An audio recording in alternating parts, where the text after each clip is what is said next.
भारतीय नौसेना के बेड़े में एक और घातक युद्धपोस्ट शामिल हो गया है, जिसका नाम है INS तुशील। ये नया जंगबाज भारत का बाहुबली, जिससे चीन और पाकिस्तान में खलबली मच गई है। INS तुशील मतलब समंदर का वो सिकंदर, जिसके नाम से ही दुश्मन का दिल दहल जाता है, कलेजा कांप जाता है। दुश्मन के रडार और पनडुब्बी भी इसे पकड़ नहीं पाएंगे। यह जल योद्धा चुपचाप समंदर में अपने सरहद की निगरानी करता रहेगा और दुश्मन को उसकी भनक तक नहीं लगेगी। अगर दुश्मन भारत की सीमा की ओर बढ़ेगा तो ये बाहुबली उसे धड़ उड़ाने में देर नहीं करेगा। भारत के इस नए जल योद्धा के बारे में आपको बताएंगे, उसकी ताकत के बारे में भी आपको बताएंगे और इस युद्धपोत के नेवी में शामिल होने के बाद कैसे बढ़ जाएगी समंदर में भारत की ताकत, इसे भी दिखाएंगे।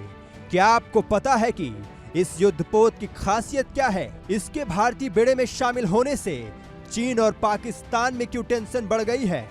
INS तुशील भारतीय नौसेना का नवीनतम multi role stealth guided missile युद्धपोत है। तुशील का मतलब होता है रक्षक कवच। अब हम आपको बताते हैं कि INS तुशील के भारतीय नेवी में शामिल होने से दुश्मन क्यों घबराए हुए हैं।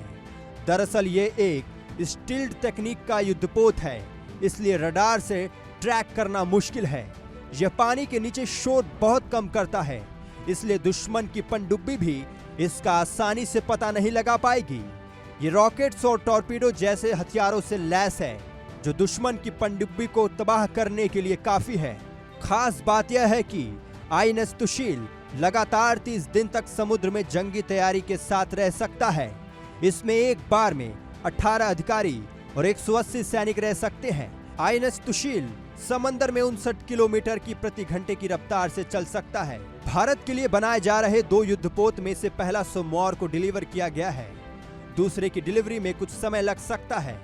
यह युद्धपोत भारतीय नौसेना की क्षमता में महत्वपूर्ण वृद्धि करेगा, जिसे हिंद महासागर में तेजी से बढ़ती चीनी नौसेना की चुनौती का सामना करना पड़ रहा है। चीन अपनी नौसेना को तेजी से बढ़ा रहा है और यह दुनिया में सबसे तेज बढ़ने वाला नेवी बन गई है। ऐसे में भारतीय नेवी के बेड़े में नए युद्धपोत के पहुंचने से चीन की टेंशन बढ़नी तय है।